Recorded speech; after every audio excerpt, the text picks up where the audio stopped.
This is the first lesson for Chapter 9 on right triangles. And today's lesson is going to focus mostly on the Pythagorean theorem and a couple of other extra parts of the Pythagorean theorem. So most students remember the Pythagorean theorem from previous math classes, but we need to go into it a little bit more in detail. So first of all, it starts off with the fact that we have to have a right triangle. So we notice that we have a right triangle, and there's certain parts to the right triangle. There's legs, and there's a hypotenuse. Other triangles do not have a hypotenuse. Only a right triangle has a hypotenuse. The Pythagorean theorem says if you've got this right triangle, then we are going to talk about it. Now, remember, this is an if and then statement. This is from last semester when we talked about conditional statements. We have to start off with if we have a right triangle, then we can have this conclusion. And the conclusion is the sum of the square of the legs, meaning if I have one leg here and I have a second leg here, so I call it leg 1 and leg 2.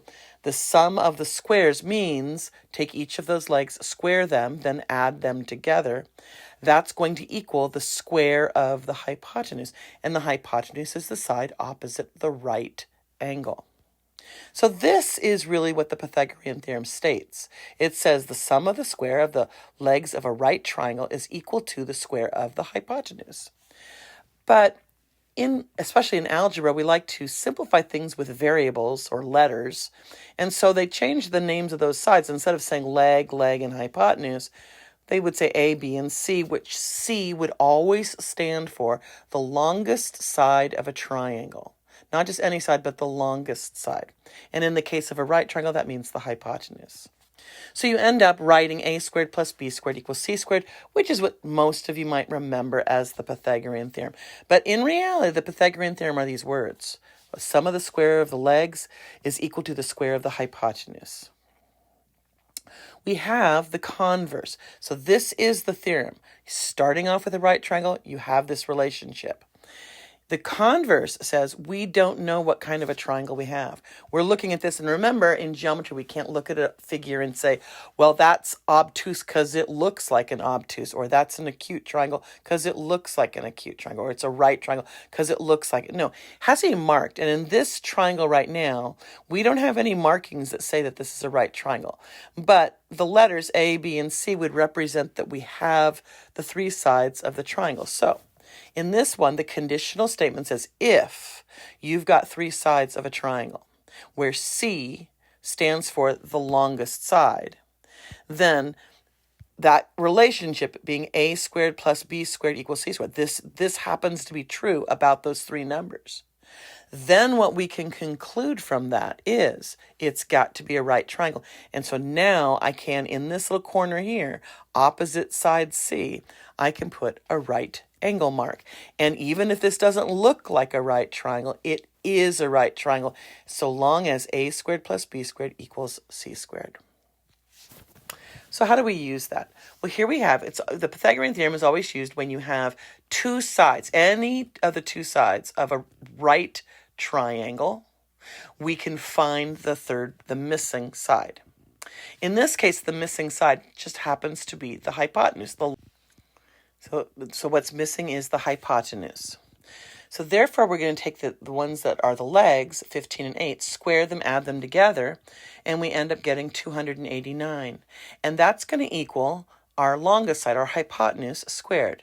To solve for that x, that hypotenuse, we have to take the square root of both sides. And you could just plug this into your calculator to get the reduced answer. I don't want decimals, never decimals. We're going to just reduce our square roots to give exact answers.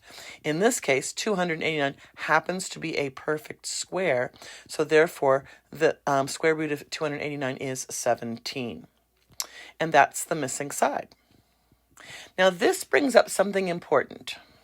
And that is that when we did this, we got 289, which was a perfect square, because when we took the square root, we got this integer answer, 17. We didn't get, 13 square root 2 or some other part where it did not reduce. We got an exact answer of an integer, a whole number. And that brings up our next topic, which is Pythagorean triples. Pythagorean triples are a very special relationship where the sides of a right triangle, the three sides, are three whole numbers. Whole numbers is nice because we're saying they're positive, but really it says integers. I just want to say whole numbers because the sides will never be negative. Integers are both positive and negative. No fractions, no decimals, no unreduced square roots like the square root of 2 or the square root of 3. They're whole numbers and they're opposites, but because these are sides of triangles, they'll always be just positive numbers. So I can say whole numbers.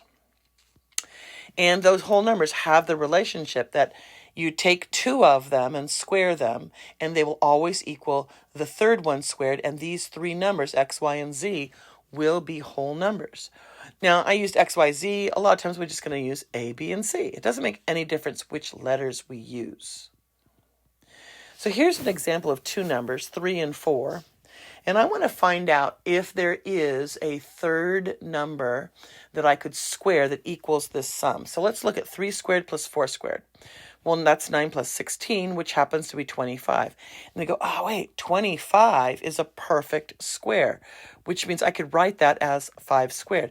So right here, the numbers 3, 4, and 5 are a Pythagorean triple because it fulfills this relationship that two of them squared and added together equals the third number squared. Let's try another pair of numbers, 6 and 8. Let's square them, 36 and 64. We add them together and we get 100. And once again, I go, oh, wait, I know that's a perfect square. Also, that happens to be 10 squared. So the numbers 6, 8, and 10 are a Pythagorean triple. Not 6 squared, but 6, 8, and 10. Those are a Pythagorean triple. Let's try another pair of numbers, 1 and 2. Well, 1 squared is 1 and 2 squared is 4. I add those together and I get 5. And I go, oh, that's not a perfect square because I need to write the number over here that when squared equals 5. Well, since 5 is not a perfect square, what we would have is the square root of 5 that we would square, and that would equal 5. But this square root of 5 is not an integer, and since it's not an integer, and it does mean this, it does mean we have a right triangle. We have one side that's 1, we have one side that's 2, and the hypotenuse is the square root of 5. But because this is not an integer, then 1, 2, and root 5, it's not a Pythagorean triple. Let's go back up to the original problem we had up here. When we solved for x, we got 17, which means all three sides, 15, 8, and 17, were all integers, and that was a Pythagorean triple. Let's look at a bunch of them, the ones that are the most well-known. Now, there's families of Pythagorean triples, and I'll show you what that means. The first Pythagorean triple that is probably the most well-known is 3, 4, 5, which we already discussed. We said that 3 squared plus 4 squared equaled 5 squared. But I can multiply those numbers times 2 and get 6, 8, and 10. And that is also a Pythagorean triple. But these numbers, 6, 8, and 10, they're just a scale factor of 3, 4, and 5. I just multiplied that, what is called the family, 3, 4, 5. We multiplied the family times 2. I can multiply the family, 3, 4, 5, times 3, and I get another Pythagorean triple. Or I could multiply the family, 3, 4, 5, by 4 and get those three, 12, 16, 20, which are also Pythagorean triple.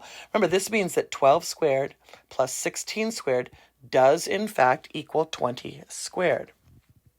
And I could keep multiplying by different numbers, and any multiple of 3, 4, 5 will give me another set of Pythagorean triples. Now, you might, again, think, well, it works for all numbers. No, it doesn't. Remember, we did earlier, 1 squared plus 2 squared equaled square root of 5 squared. It's not a Pythagorean triple. So there's a lot of numbers that are not Pythagorean triples, and it gets challenging to find them. In the early ones, the most well-known ones, were not too challenging to find, but there was a time when people thought there was a finite number of them, only a certain number of Pythagorean triples. It ends up that the belief is that there's an infinite number of these families. Here's another family, 5, 12, 13, because 5 squared plus 12 squared equals 13 squared. Or I can multiply that by 2 and get another Pythagorean triple, or multiply by 3 and get another Pythagorean triple, or 4. And I could keep doing this with other multiples, and I would get more and more Pythagorean triples, but they're all in the same family. Here's another family, 8, 15, and 17. We multiply that by 2, we get another Pythagorean triple, and again, we can multiply. And one more family of Pythagorean triples, 7, 24, 25, because 7 squared plus 24 squared equals 25 squared. Or I could have these other ones. So make sure you have these in your notes, these different, the ones I've written in bright blue. These are just multiples of the original families, because these are some of the more well-known triples that get used in math problems, and it's just good to have written them down to kind of get an idea of them. Pause the video if you need to. Let's look at an example of a problem that would use this concept of Pythagorean triples, or I should say, asks you to determine if it's a Pythagorean triple. So I have two sides of a right triangle, and we need to find the third side. So we're going to use the Pythagorean theorem. We recognize that 16 is the hypotenuse, and the other two sides are the legs. So using the Pythagorean theorem, I have x squared plus 12 squared equals 16 squared. I would subtract 12 squared from both sides, and then I would take the square root. Now again, you might have multiplied these and gotten 144 for 12 squared and multiplied out 16 squared and then done those as numbers on your calculator. But I want you to see the pattern, because patterns is what makes us more efficient. To find the leg, see, x is a leg. To find this leg, what we did is we took the hypotenuse and squared it, subtracted the leg we knew squared, and then took the square root.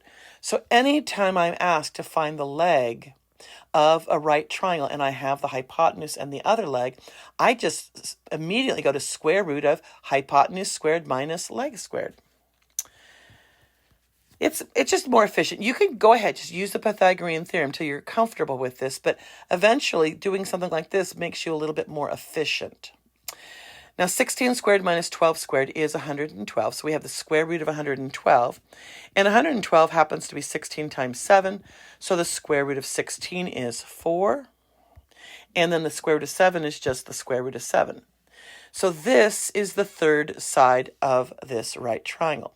I have two sides that are integers, 16 and 12, but the third side that we didn't know, 4 root 7, is not an integer.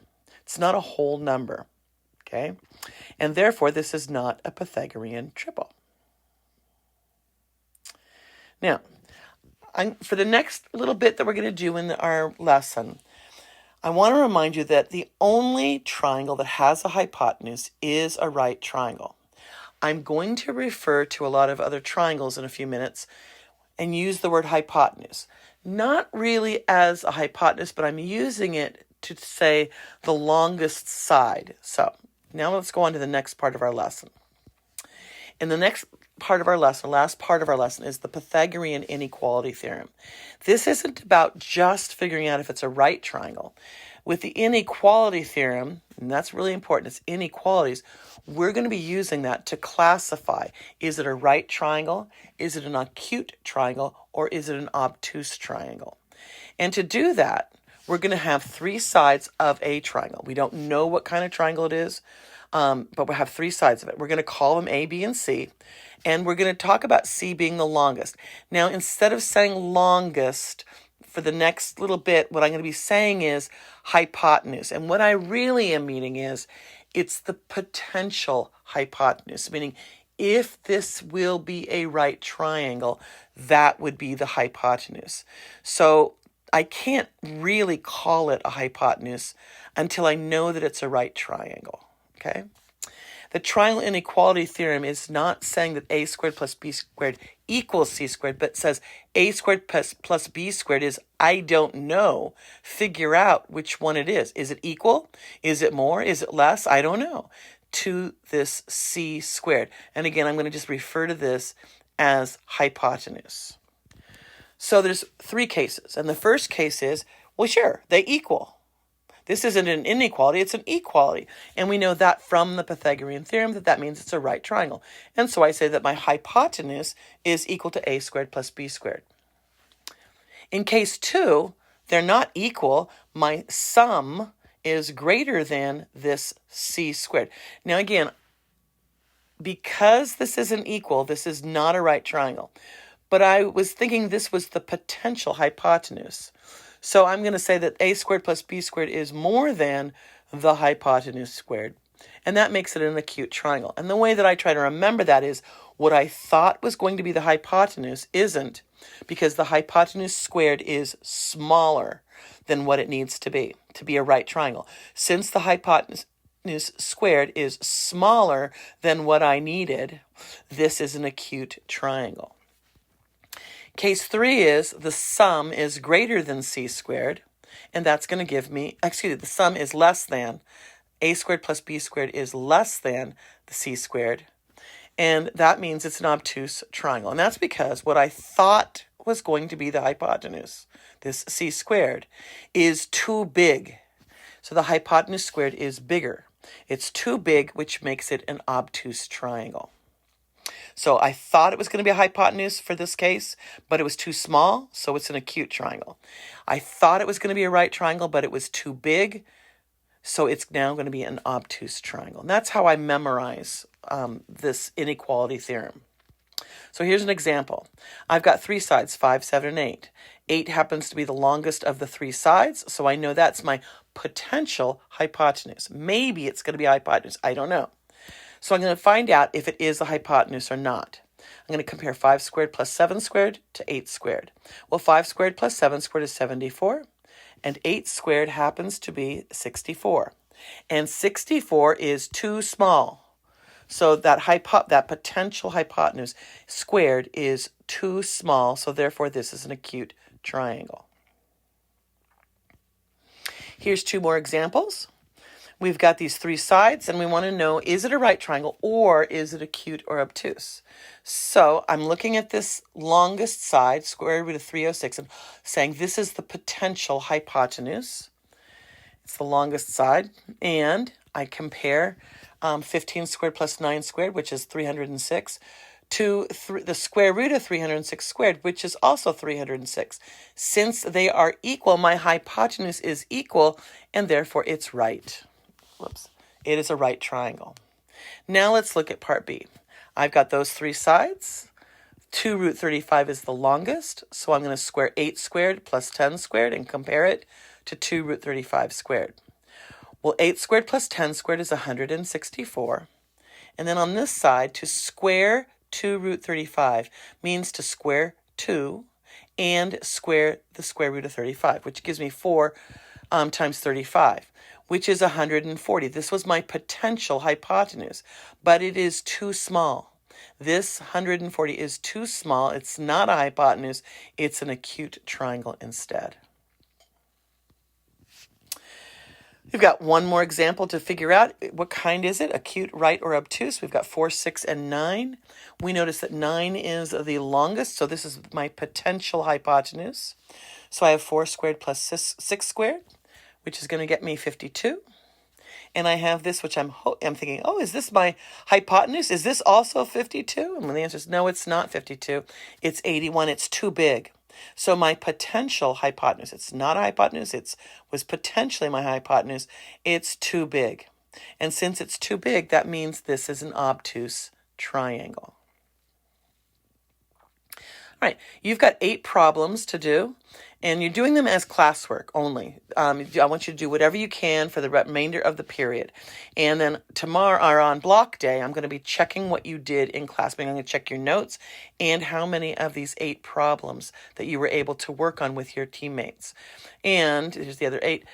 And then your homework is just what is listed on the stamp sheet. It's also in Google Classroom. So this is your homework assignment. Just work on problems 1 through 8 for the remainder of the period. Okay.